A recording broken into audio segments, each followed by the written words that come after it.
কোৱা তুমি উঠিলা? অঁ মা উঠিলোঁ, গা পা ধুই আপোনাকে বিচাৰি ফুৰিছোঁ। গা ধুই অহাৰ পৰাই আপোনাক দেখাই নাই দেখোন, কলৈ গ'লগৈ বুলিয়ে মই বিচাৰি ফুৰিছোঁ। ইপিনে আকৌ ঘৰটো সাৰো বুলি ভাবিছোঁ, ঝাৰুডালো বিচাৰি পোৱা নাই। এতিয়া দেখিছোঁ ঝাৰুডাল দেখোন আপুনিহে লৈ আছে। অঁ মই ঘৰ দুৱাৰ সাৰিলোঁ নহয় বোৱাৰী। এইটো ৰুম মানে কাপোৰ কানিবোৰ অকণমান বেছিকৈ লেতেৰা হৈ আছিল, বিচনা পাৰি কাপোৰ কানি সামৰি এতিয়া আকৌ ঘৰটো সাৰিছোঁ, সেইকাৰণেহে অকণমান দেৰি হৈছে। এইবোৰ কৰি নথকা হয় মোৰ কেতিয়াবাই হ'ল হয় ঘৰ দুৱাৰ সাৰি। মা আপুনি ৰাতিপুৱা সদায় ইমান সোনকালে উঠে, আপোনাৰ টোপনিবোৰ হয়নে নহয় বাৰু? সেইবোৰ সকলো অভ্যাস বোৱাৰী, আগৰ পৰাই অভ্যাস হ'ল যে পোহৰ হোৱাৰ লগে লগেই সাৰ পাওঁ, আৰু সাৰ পোৱাৰ পাছত আৰু বিচনাখনতনো কেনেকৈ পৰি থাকোঁ, উঠি আহিবলৈকে মন যায়, সেইকাৰণে সোনকালে উঠি আহোঁ। মই ইয়ালৈ যেতিয়াৰ পৰা আহিছোঁ তেতিয়াৰ পৰা আপুনি মোক এখনো কাম কৰিবলৈ দিয়া নাই, গোটেইবোৰ কাম আপুনি কৰিয়ে শেষ কৰি থৈ দিয়ে। এতিয়া কওক মই এতিয়া আপোনাক কি কাম কৰি সহায় কৰি দিম? নালাগে নালাগে বোৱাৰী, মই কৰিব পৰা হৈ থকালৈকে সকলো কৰি যাম। যেতিয়া নোৱাৰা হ'ম তেতিয়া তোমালোকেইটো কৰি দিব লাগিব, তেতিয়ানো কেনেকৈ কৰি ল'ম কামবোৰ? এতিয়া তোমালোকৰ এই জীৱনটো উপভোগ কৰাৰ সময়, এতিয়া তোমালোকে সকলো বস্তু উপভোগ কৰা। এইবোৰ ঘৰ সংসাৰ কাম বন এইবোৰত ইমান লাগি থাকিব নালাগে নহয়। আমি যেতিয়া বয়স হ'ম দায়িত্ববোৰতো তোমালোককে এৰি দিম, তেতিয়াতো তোমালোকেই চব কৰিব লাগিব, তোমালোকেই চব পালন কৰিব লাগিব। তথাপিও মা মোৰ মনে কয় আপুনি মোক যিমানেই এখন ঘৰৰ দায়িত্ব এৰি নিদিয়ক কিয়, আপোনাৰ দৰে মই ইমান ধুনীয়াকৈ কেতিয়াও দায়িত্ব পালন কৰিব নোৱাৰিম চাগে। পাৰিবা পাৰিবা বোৱাৰী, সময়ৰ লগে লগে সকলো ঠিক হৈ যাব। মা সঁচাকৈ কৈছোঁ আপুনি বহুত ভাল মা, বহুত ভাল শাহু। বিয়া হোৱা লগৰ ছোৱালী ওচৰ চুবুৰীয়া যিমানৰ মুখতে শুনিছোঁ সকলোৱে কেৱল শাহুজনী বেয়া বুলিয়ে কয়। সেইবোৰ কথা শুনি শুনি ময়ো ভাবিছিলোঁ শাহুবোৰ সঁচাকৈ বেয়া নেকি, কিন্তু এতিয়া আপোনাৰ লগত থাকি দেখোন মোৰ নিজৰ মাৰ লগত থকা যেনহে অনুভৱ হৈছে। আনকি মোক নিজৰ মায়ে যিমানখিনি মৰম কৰে তাতকৈ বেছিকৈ আপুনি মৰম কৰে। মই কেতিয়াও ভবা নাছিলোঁ মোক ইমান মৰম কৰা শাহু এজনী পাম বুলি, কিন্তু ভগৱানে মোক কৃপা কৰিলে আপোনাৰ দৰে শাহু মা এজনী দিলে। আপোনাক লৈ মই বহুত গৌৰৱ কৰিব পাৰোঁ মা, আনকি মোৰ নিজৰ মাতকৈও বেছি গৌৰৱ কৰিব পাৰোঁ। হ'ব দিয়া মাজনী, এতিয়া ইমান আৰু গুণ গাব নালাগে। মই তোমাক নিজৰ ছোৱালী বুলি সেইদিনাখনেই মানি লৈছিলোঁ, যিদিনাখন মোৰ ল'ৰাই তোমাক বিয়া কৰাইছিল। আৰু তোমাক নিজৰ ছোৱালী বুলি মানি ল'লোৱে যেতিয়া আৰু নিজৰ ছোৱালীকৈ ৰখা দায়িত্বৰো মোৰ। ব'লা এতিয়া সেনেকৈ ইয়াত কথা পাতিয়ে থাকিবানে? চাহ তাহ খাবাগৈ ব'লা, বহুত সময় হ'ল নহয়, তোমাৰ চাগে ভোকেই লাগিছে। ব'লক মা ব'লক। শুন, তহঁতে কাইলৈ যাম বুলি খাটাঙে কৰিছ নেকি? অঁ দেউতা খাটাং কৰিছোঁ, আমি কাইলৈ যাবগৈ লাগিব। ইমান দিন ছুটি নাই নহয়, যিকেইদিন ছুটি পালোঁ আহি থাকিলোঁ আৰু। এতিয়া তাতো কিছুমান কাম আছে, ইয়াৰ পৰা গৈ আকৌ সেইবোৰ কাম কৰিবগৈ লাগিব। হয় নেকি?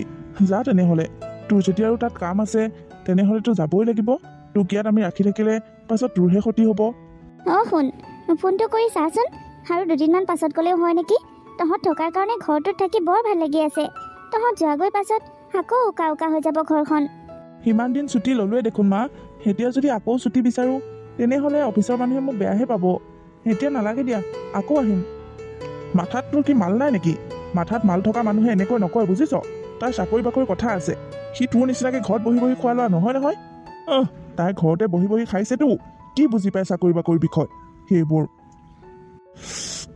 ইচ ইচ ইচ ইচ, মোৰ ভাল লাগি থকা মুখখনো বেয়াহে কৰি ল'লোঁ। এইবোৰ তই চাহেই বনাইছনে? চাহে বনাইছিলোঁ আকৌ, কেলে কি হ'লনো? বাপেৰৰ মূৰটো বনাইছ এইবোৰ চাহ হৈছে নেকি হা? না চেনি ভালকৈ দিছ না চাহপাত ভালকৈ দিছ, চেনিয়ে চাহপাতে মিলাই নাই দেখোন। কাম বন নাই গাধ চব কৰবাৰ, চাহকাপো ভালদৰে বনাই খুৱাব নোৱাৰে। একাপ চাহ তোৰ মুখতে ঢালি দিবলৈ মন গৈছে মোৰ। তই যদি আৰু অকণমান সময় মোৰ সন্মুখত থাক, এই চাহকাপ তোৰ মুখত ঢালি দিম, তই চাই থাক। মই মানে সকলোৰে কাৰণে বনালোঁ যে, সিহঁতে চেনি চাহপাতটো অকণমান কমকৈ খায়, সেইকাৰণে কমাই দিলোঁ। আপোনাৰ যদি মুখত লগা নাই দিয়ক, চাহকাপ দিয়ক, মই আকৌ নতুনকৈ একাপ বনাই আনি দিম আপোনাক। খবৰদাৰ, আকৌ চাহ বনোৱাৰ কথা তই চিন্তাও নকৰিবি। গেছ এনেই আহিছে, চেনি চাহপাত এনেই আহিছে, তোৰ বাপেৰৰ ঘৰৰ পৰা দিছে নেকি সেইবোৰ হা? বাৰে বাৰে বনাই থাকিবলৈ, এবাৰ বনাওঁতে ভালদৰে বনাব নোৱাৰ? দেউতা আমাৰ কাৰণে ভালেই হৈছে দেখোন, তুমি কাৰাকৈ খোৱাৰ কাৰণেহে এইখিনি চাহ বেয়া পাইছা খাই। তই একো নাজানো বাবা, তই একো নাজানো। সেইজনী আচলতে বহুত ভূত, এই খালী কাম বনবোৰ সহজতে হোৱাটো চিন্তা কৰে। অকণমান কষ্ট কৰি ভালদৰে ৰন্ধা বঢ়া কৰোঁ সেইবিলাক ধান্দা নাই। আৰু এই কেতিয়াও শুধৰণি নহয়, এই একেবোৰ ভুলকে এই সদায় কৰি থাকে। মোৰ লগত যদি কোনোবা এজন মানুহ বহি থাকিল চাহ খাবলৈ, যদি দুইজন মানুহকে তাই চাহ বনাই দিলে তেতিয়াহ'লে মোৰ জুতি চাহকাপ তাই মোক কেতিয়াও বনাই নিদিয়ে, সেই বেলেগ মানুহজনৰ জুতিত বনাই দিব। তাই মোৰ কথা কেতিয়াও চিন্তা নকৰে। বেলেগ মানুহজনে কেনেকৈ খাব, বেলেগ মানুহজনে কাৰা চাহ হ'লে বেয়াও পাব পাৰে, তাই সেইবোৰ চিন্তা কৰিব। তাই যে নিজৰ মতাটোৱে বেয়া পাব, তাই সেইবোৰ ধান্দা নাই। হ'ব দিয়ক, আপুনি আৰু মোৰ ইমান বদনাম গাব নালাগে। সিহঁতে দুদিনৰ কাৰণে আহিছে ঘৰখনলৈ। আপুনি মোৰ ইমানবোৰ বেয়া গুণ গাই পঠাব নালাগে সিহঁতৰ আগত। মই গোটেই জীৱনটো সেই ঘৰখনৰ কথাকে চিন্তা কৰিলোঁ, সেই ঘৰখনৰ কাৰণেই কষ্ট কৰিলোঁ, তথাপিতো আপোনাৰ বুকুত সোমাব নোৱাৰিলোঁ। দেখিছ বাবা, এতিয়া তাই আচল চৰিত্ৰটোৰ কথা ক'লো যে তাই এতিয়া লাজ পাইছে, কান্দি দেখাইছে, তাই জিকিব বিচাৰিছে। মা যোৱাচোন, তুমি ভিতৰলৈ যোৱা। যাওঁ বাবা, যাওঁ। বোৱাৰী, তুমি তোমাৰ শাহুৰ ফুটত নুঠিবা দেই। এইজনী একো কামৰ মানুহ নহয়। পঢ়া শুনা নাইকিয়া, দুনিয়াৰ থাৰ্ড ক্লাছ মানুহ কৰবাৰ, ঘৰৰ কামখিনি কৰাৰ বাহিৰে একো উডাল নাজানে। বাহিৰৰ কাম বুলিবলৈ তিল মানুহ নাজানে। ঘৰৰ কামখিনি কৰি খাইছে যে তাকেই গোটেই মহাভাৰতখন জিকা যেন পায়।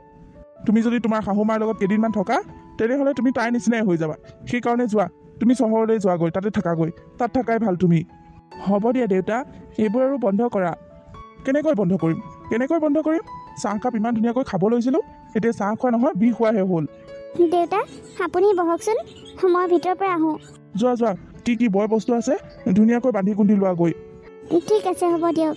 দুদিনৰ কাৰণে বোৱাৰীজনী ঘৰখনলৈ আহিছে, তাইকনো মোৰ ইমানবোৰ বদনাম গাই শুনাবলৈ কি প্ৰয়োজনডাল হ'ল তেওঁৰ? তেওঁ মোৰ বদনাম গোৱাৰ বাহিৰে জীৱনত আৰু একো কৰি পোৱা নাই। অকণমান মৰম কৰোঁ, অকণমান ভাল মাত দিওঁ, সেইবিলাক কথা নাই। কেৱল বদনাম গাবলৈহে জানে। মইনো কি কৰা নাই এইখন ঘৰৰ কাৰণে, তেওঁৰ কাৰণে। মা, মা, আপুনি সেইবোৰ কথাকে ধৰি সেনেকৈ কান্দি আছেহি। সেইবোৰ কথাটো ধৰিব লাগেনে আৰু? বাদ দিয়ক। কেনেকৈ বাদ দিম বোৱাৰী? তেওঁ মোক গোটেই জীৱনটো অপমান কৰিয়ে আহিছে, সদায় বদনাম গাই আহিছে। মই ইমান কষ্ট কৰোঁ ঘৰখনৰ কাৰণে, তেওঁৰ কাৰণে, ল'ৰাটোৰ কাৰণে। তেওঁ মোৰ কষ্টখিনি এদিনো দেখা নাপায়। তাৰমানে মা, এইবোৰ ঘটনা বহুত দিনৰ আগৰ পৰাই ঘটি আছে। বোৱাৰী, তেওঁৰ মাক দেউতাকে মোক নিজেই চাই তেওঁৰ কাৰণে বিয়া কৰাই আনিছিল। মই তেওঁক বিয়াৰ দিনাখনহে দেখা পাইছিলোঁ, আৰু তেতিয়াৰ পৰা তেওঁ মোৰ লগত তেনেকুৱা ব্যৱহাৰে কৰে। এদিনো মৰমত এষাৰো মাত দি পোৱা নাই। গুণ গোৱাটো দূৰৰে কথা, লোকৰ দেখিছোঁ ঘৈণীয়েকহঁতক গিয়েকহঁতে ইমান মৰম কৰে, ইমান যত্ন লয়। আমাৰ যে যত্ন লোৱা দূৰৰে কথা, মৰম কৰা দূৰৰে কথা, ওলোটাকৈ মোক অপমানহে কৰে, মানুহৰ আগত লাজে দিয়ে। আপুনি ইমান দিনৰ পৰা সেনেকৈ সহ্য কৰি আহিছে, সেইদিনো ইয়াৰ প্ৰতিবাদ কৰা নাই? নাই কৰা। কি বুলিনো প্ৰতিবাদ কৰিম? তেওঁ মোক ভালেই নাপায়, খালি থাকিব লাগে আছে আৰু। সেনেকৈয়ে গোটেই জীৱনটোৱে পাৰ হৈ গ'ল দেখোন। প্ৰতিবাদ কৰিলেনো কি হ'ব? কলৈ যাম? কোনে ৰাখিব? এতিয়া জানো প্ৰতিবাদ কৰি কাজিয়া পেচাল লাগি গুচি যোৱা দিন আছে?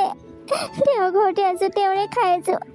তেওঁৰ পৰাতো দুষাৰ কথা শুনিবও লাগিব, সহ্যও কৰিব লাগিব। কিন্তু মা, এইবোৰ এনেকৈ সহ্য কৰাটো এক প্ৰকাৰৰ ভুল। আপুনি ভুল কৰি আছে। দেউতাই যদি আপোনাক পচন্দে নকৰে, ভালেই নাপায়, তেনেহ'লে বিয়াই কৰাব নালাগিছিল। এনে সংসাৰখন পাতি সেনেকৈ অশান্তিত দুইজন মানুহ কেলে থাকিব লাগে? তেওঁৰ পচন্দ বেলেগ আছিল, কিন্তু মাক দেউতাকেহে মোক। তেওঁতো এইটো কথা চিন্তা কৰিব লাগে। তেওঁৰ ভুলৰ কাৰণে আপোনাৰ জীৱনটোতো ধ্বংস হৈছে। আপোনাৰ গাততো একো ভুল নাই, তেওঁৰ মাক দেউতাকৰ গাতহে ভুল আছিল। সেইটো শাস্তি আপোনাক দি থাকিলে কেনেকৈ হ'ব? তেওঁ এইটো কথা বুজি পাব লাগিব আকৌ মা। তেওঁ যেতিয়া নিজেই বুজি নাপায়, মইনো তেওঁক কেনেকৈ বুজাম? আপুনি ইমান দিন ধৈৰ্য ধৰিব নালাগিছিল, বহুত আগতেই তেওঁৰ লগত আলোচনা কৰিব লাগিছিল। যি কনফিউজন আছে সকলো ছল্ভ কৰি ধুনীয়াকৈ সংসাৰখন চলাব লাগিছিল আকৌ। বোৱাৰী, কিছুমান সম্পৰ্ক সেনেকৈ থকাই ভাল, বুজিছা? বিয়া হৈ অহা দিন ধৰি এইবোৰ কথা শুনি আহিছোঁ এওঁৰ মুখৰ পৰা। এতিয়ালৈ আৰু এইবোৰ কথাই মোৰ বুকুত আঘাত নকৰা হ'ল। তথাপিও আজি তোমালোকৰ আগত কোৱাৰ কাৰণে মোৰ বৰ বেয়া লাগিছে। বোৱাৰী, তোমালোকৰ আগতনো মোক কেলে তেনেকৈ ক'ব লাগে? তাতকৈ ডাঙৰ কথা, তুমি নতুন বোৱাৰী, কেইদিননো হৈছে ঘৰখনলৈ অহা। মই বুজি পাইছোঁ মা, মই আপোনাৰ কথাখিনি বুজি পাইছোঁ। আপুনি বহুত সহ্য কৰিলে আৰু বহুত ধৈৰ্য ধৰিলে। এতিয়া আৰু ইমান সহ্য কৰি থকা সময় নাই, বুজিছে?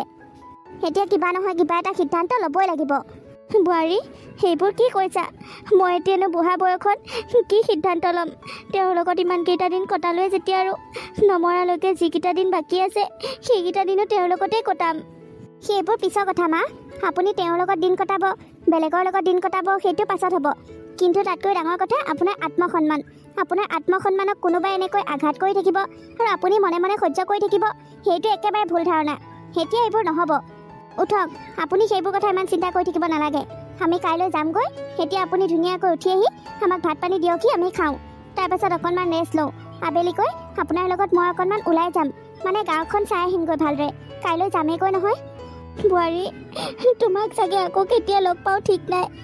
তুমি আকৌ মোক পাহৰি নাযাবা চহৰলৈ গৈ। মনত ৰাখিবা, পঢ়া শুনা নথকা, কাম বন নজনা ধুনীয়াল শাহু এজনী আছিল বুলি মনত ৰাখিবা বোৱাৰী। মা, নাকান্দিবচোন, নাকান্দিব। আপোনাৰ দৰে শাহু এজনীক কোনোবাই জানো পাহৰিব পাৰিব মা? বেলেগৰ কথা বাদেই দিলোঁ, মই আপোনাক জীৱনত পাহৰিব নোৱাৰোঁ। আৰু আপোনাক মই সদায় লগত ৰখাটো, মোৰ কাষত ৰখাটো বিচাৰোঁ। দেউতাই আপোনাক যিমানেই বেয়াকৈ নকওক কিয়, যিমানেই অপমান নকৰক কিয়, আপোনাক কাম নাইকিয়া মানুহ বুলি দেউতাই যিমানেই নকওক কিয়, আপুনি কিমান কামৰ মানুহ, কাম নাইকিয়া মানুহ নে কাম থকা মানুহ, সেইটো কেৱল আমিহে বুজি পাওঁ। এদিন দেউতাই বুজি পাব আপুনি কিমান ভাল আৰু আপোনাৰ কিমান কাম আছে। আৰু যিদিনাখন দেউতাই এইবোৰ কথা বুজি পাব, সেইদিনাখন দেউতাই আপোনাক বহুত বেলেগ হিচাপেই সন্মান দিব। নাহে বোৱাৰী, সেইটো দিন মোৰ জীৱনলৈ নাহে। সেইটো দিন আহিব বুলি ইমান দিনে মই সকলো সহ্য কৰি ৰৈ আছিলোঁ, কিন্তু নাহিল। এতিয়ালৈকে সেইটো দিন মোৰ জীৱনলৈ নাহিলেও বোৱাৰী। আহিব মা, আহিব। সেই দিনটো আপোনাৰ জীৱনলৈ অতি সোনকালে আহিব। আপুনি কেৱল আৰু অকণমান সময় ধৈৰ্য ধৰক। তেওঁ আপোনাক নিজেই মাতিব, আৰু ইমান দিনে কৰি থকা ভুলৰ কাৰণে তেওঁ নিজেই ক্ষমা খুজিব। আপুনি চাবচোন। তুমি কৈছা যেতিয়া আৰু অকণমান সাহস পাইছোঁ।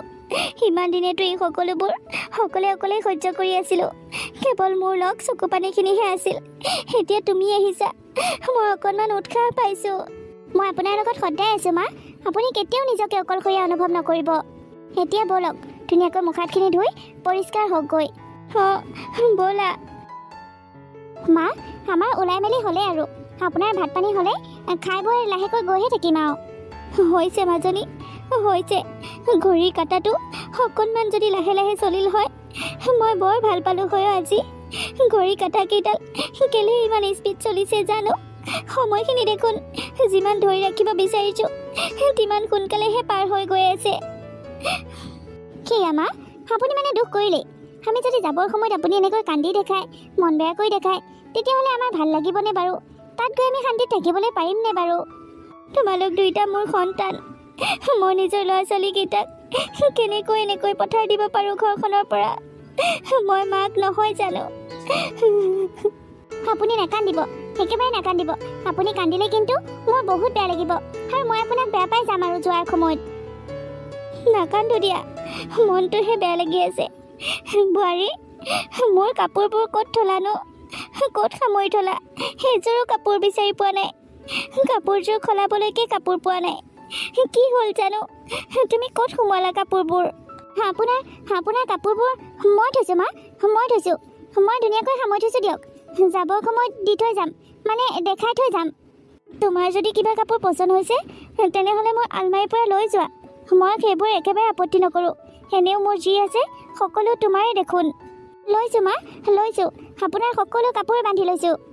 সকলো কাপোৰ কেলৈ বান্ধিছা আকৌ? সকলো লৈ গ'লে মই কি পিন্ধি থাকিম? দুযোৰমান লৈ যোৱা আকৌ। এনেও মোৰ কাপোৰবোৰ ইমান ভালেই নহয় দেখোন। বুঢ়া মানুহে পিন্ধা নিচিনাহে কাপোৰ। সেইবোৰ জানো তুমি পিন্ধিবা? তাৰে ভিতৰত যি ভাল লাগে নিয়া আৰু। মা, সেইবোৰ পাছত পাতিম দিয়ক। মই এওঁ কিবা এটা বিচাৰিছিল, পাহৰিলোৱে। দি থৈ আহোঁগৈ। বোৱাৰী, কথাবোৰ অকণমান খেলি মেলি লাগিছে দেখোন। জানো কি কৰিছে এইবোৰ। শুন, গৈ থাক আৰু এতিয়া। আকৌ বন্ধ পালে আহিবি ঘৰলৈ, আৰু ভালকৈ যাবি কিন্তু। একেবাৰে সাৱধান। ঘৰ গৈ পাই আমাক ফোনটো কৰি দিবি পালোহি বুলি, বুজিছ? হ'ব দেউতা। দেউতা, আপুনি ভালদৰে থাকিব, নিজৰ যত্ন ল'ব, খোৱা বোৱাবোৰ টাইমমতে কৰিব, আৰু আমাক ফোন কৰি থাকিব। আমি মাক আমাৰ লগতে লৈ যাওঁ। কি? বোৱাৰী, সেইবোৰ কি কথা কৈছা? মই আকৌ কেলৈ যাওঁ তোমালোকৰ লগত? আপুনি নগ'লে নহ'ব মা। মই আপোনাৰ সকলো বস্তু ভৰাই মেলি ৰেডি কৰি থৈছোঁ। এতিয়া কেৱল আপুনি গাড়ীত উঠিলেই হ'ল। এই দুটা বেগ যে দেখিছে, এই দুটা বেগতে আমাৰ কাপোৰ নাই নহয়। এটা বেগত সকলো আপোনাৰ বস্তু ভৰাই লৈছোঁ। ব'লক আপুনি আমাৰ লগত ব'লক। এইবোৰ কি কথা কৈছা বোৱাৰী? তাই আকৌ তোমালোকৰ লগত কেলৈ যাব? যাওক দিয়ক দেউতা, মাৰনো এইখন ঘৰত কি কাম আছে? মায়ে দেখোন একো কামেই নকৰে, কেৱল বহি বহি খাবলৈহে জানে। সেইটো কাম আমাৰ লগত থাকিও কৰিব পাৰিব। আমি লৈ যাওঁ দিয়ক মাক। আপুনি অকলে থাকিব, একো নহয়, আপুনি চব জানেই, সকলো আপুনি কৰিয়েই লয়। মাকতো একো প্ৰয়োজনেই নাই। মা আপোনাৰ ওপৰত এটা বোজা নিচিনাহে হৈ আছে, সেইকাৰণে মাক লৈ যাওঁ আমি। মা ব'লক আপুনি আমাৰ লগত। সেইবোৰ কি কৈ আছা বোৱাৰী? মই তোমালোকৰ লগত কেনেকৈ যাওঁ? কি কেনেকৈ যাওঁ? আমি যেনেকৈ যাওঁ আপুনিও তেনেকৈ যাব আকৌ। ব'লক আহক। আপুনিনো কাম নোহোৱা মানুহ এজনী এইখন ঘৰত কেলৈ থাকিব লাগে? দেউতাই সকলো কৰি ল'ব পাৰিব নহয়। ব'লক আমাৰ লগত। বাবা, এইবোৰ বোৱাৰীয়ে কি উল্টা পুল্টা কথা কৈ আছে? মাৰক কেলৈ লৈ যাব লাগে? দেউতা, এওঁ যি কৈছে ঠিকেই কৈছে। যিটো সিদ্ধান্ত মই আজি বহুত বছৰ আগতেই ল'ব লাগিছিল, সেইটো সিদ্ধান্ত এওঁ দুদিনতেই লৈ পেলালে। মা আমাৰ লগত যাওক দিয়া। মাৰনো এইখন ঘৰত কি কাম আছে? তুমি পাৰিবাই আৰু সকলোখিনি। মা আমাৰ লগতে থাকক গৈ। দেউতা, এনেও দেখোন আপোনাক মাৰ অভাৱ অনুভৱেই নহয়। মা থাকিলেও থাকক, নাথাকিলেও নাই। আপোনাৰ লগত দেখোন সেইবোৰ একো লেটি পেটিয়ে নাই। এতিয়ানো মাক নিওঁ বুলি কওঁতে আপুনি কেলৈ ইমান প্ৰশ্ন কৰিছে? মই একো প্ৰশ্ন কৰা নাই। যাওক, যাৰ য'ত যাবলৈ মন গৈছে গৈ থাকক। মোৰ একো ক'ব লগা নাই। দেখিলেনে মা, দেউতাৰ এতিয়াও একো ক'ব লগা নাই। ব'লক আপুনি আমাৰ লগত ব'লক। কিন্তু মই সেওক ইয়াত অকলে এৰি কেনেকৈ যাওঁ? মা, তুমি কিন্তু অলপ বেছিয়ে চিন্তা কৰি থাকা। ইমান বছৰে তুমি সেইটো কথাকে চিন্তা কৰি থাকিলা। তুমি এইখন ঘৰ এৰি গ'লে, দেউতাক এৰি গ'লে দেউতাৰ কি গতি হ'ব, ঘৰখনৰ কি গতি হ'ব, তেনেকৈ চিন্তা কৰি থাকিলা। কেতিয়াও নিজৰ কথা চিন্তা নকৰিলা। এতিয়া আমি তোমাৰ কথা চিন্তা কৰিছোঁ, তাতো তোমাৰ আপত্তি। ব'লা বুলি কৈছোঁ নহয়, ব'লা আমাৰ লগত। একো কাম নোহোৱা মানুহ এজনী কি দৰকাৰ ইয়াত এনেকৈ পৰি থাকিবলৈ? ব'লা আমাৰ লগত, ব'লা, তাতে আমাক কাম কৰি দিবা। ব'লা। যিজন মানুহে তোমাৰ মূল্যই বুজি নাপালে, তোমাৰ কষ্টই দেখা নাপালে, সেইজন মানুহৰ লগত কথা ভাবি সেইজন মানুহৰ লগত নিজৰ জীৱনটো এনেকৈ শেষ কৰি দিয়া কি অৰ্থ আছে? ব'লা বুলিছোঁ নহয়, ব'লা। তুমি যদি আমাৰ লগত আজি নোযোৱা, আমি আৰু নেক্সট টাইম এইখন ঘৰলৈ কেতিয়াও নাহিম। হেৰি, মই কি কৰোঁ? সঁচাকৈ যাওঁনে? যি কৰিবলৈ মন আছে কৰি থাক। মোক কেলৈ সুধিছ? মা শুনিলা নহয়, দেউতাৰ তোমাৰ প্ৰতি অকণো গুৰুত্বও নাই, দায়িত্বও নাই। তুমিনো কিহৰ কাৰণে ইয়াত মৰি আছা? ব'লা আমাৰ লগত। ব'লা বোৱাৰী, ব'লা। ময়ো যাওঁ তোমালোকৰ লগত। তোমালোকে যি সিদ্ধান্ত লৈছা, মোৰ বোধে ঠিকেই সিদ্ধান্ত লৈছা। যিজন মানুহে মূল্যই বুজি নাপালে, সেইজন মানুহৰ কাৰণে সেনেকৈ মৰি থাকি কি লাভ? থাকক, তেওঁ নিজৰ জীৱনত সুখত থাকক। মোৰ অবিহনে সুখত দিন কটাওক। তেওঁৰ লগত থাকিলেও তেওঁৰ ভালটোৱে কামনা কৰিম, তেওঁৰ পৰা আঁতৰি গ'লেও সদায় তেওঁৰ ভালটোৱে কামনা কৰিম মই। ব'লা আমি গৈ থাকোঁ। ব'লা মা। ব'লা, নহ'লে আকৌ গাড়ী নাপামগৈ, দেৰি হ'ব। ব'লা। দেউতা, ভালে থাকিবা।